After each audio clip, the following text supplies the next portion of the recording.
Praise the Lord. கர்த்தரும் இரட்சகருமாய் இயேசு கிறிஸ்துவின் இனிதான நாமத்திலே வாழ்த்துகிறேன். கர்த்தர் உங்களை ஆசீர்வதிப்பாராக. இந்த இனிய நாளை காண செய்த தேவாதி தேவனுக்கு ஸ்தோத்திரம் உண்டாவதாக.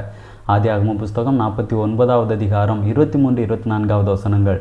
வில்வீரர் அவனை மனமடிவாக்கி அவன் மேல் எய்து அவனை பகைத்தார்கள். ஆனாலும் அவனுடைய வில் உறுதியாய் நின்றது. அவன் புயங்கள் யாக்கோபுடைய வல்லவரின் கரங்களால் பலத்தன. இதனால் அவன் மேய்ப்பனும் இஸ்ரவேலின் கண்மலையும் ஆனான். இந்த அதிகாரத்தின் ஆரம்பம் முதல் யாக்கோபு தன்னுடைய கடைசி நாட்களிலே தன்னுடைய எல்லா குமாரர்களையும் அழைத்து அவனவனுக்குரிய ஆசீர்வாதத்தை சொல்லி ஆசீர்வதிக்கிறார். அப்படி ஆசீர்வதிக்கும் பொழுது யோசேப்புக்கு சொல்லப்படக்கூடிய ஒரு ஆசீர்வாதம் தான் இந்த ஆசீர்வாதம். இங்கே சொல்லப்பட்டிருக்கிறது, அவன் மேய்ப்பனும் இஸ்ரவேலின் கண்மலையும் ஆனான் என்று சொல்லப்பட்டிருக்கிறது. அதாவது யோசேப்பு இஸ்ரவேலினுடைய பாதுகாவலாக இருக்கிறான் என்று சொல்லி ஆசீர்வதிக்கிறார். இந்த யோசேப்பை யாக்கோபு அதிகமாக நேசிக்கிறார். தன்னுடைய குமாரர் எல்லாரை பார்க்கிலும் அதிகமாக நேசித்தது நிமித்தமாக ஒரு பலவர்ண அங்கியை செய்து கொடுக்கிறார்.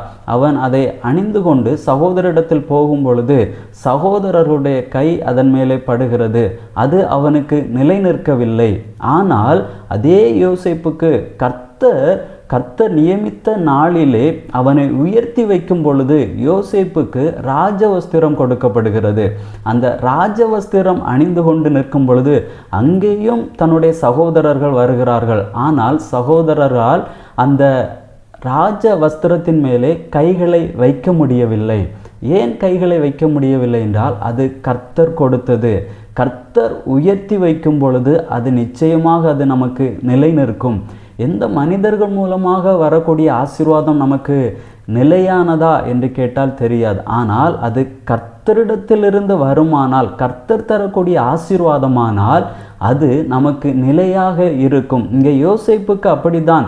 யோசேப்புக்கு தகப்பன் கொடுத்த ஆசீர்வாதம் அந்த அங்கி அவனுக்கு நிலையாக இருந்ததா என்று கேட்டால் இல்லை. ஆனால் கர்த்தர் கொடுத்த அந்த ராஜ வஸ்திரம் யோசேப்புக்கு நிலையாக இருந்தது. அதே போல தான் நம்முடைய வாழ்க்கையிலே நமக்கு கர்த்தர் தரக்கூடிய ஆசீர்வாதம் நம்முடைய வாழ்க்கையிலே நிச்சயமாக அது நிலையாக நிற்கும். அது நிமித்தமாக நமக்கு நிச்சயமாக ஒரு ஆசீர்வாதம் உண்டாகும். ஜெபிக்கலாமா?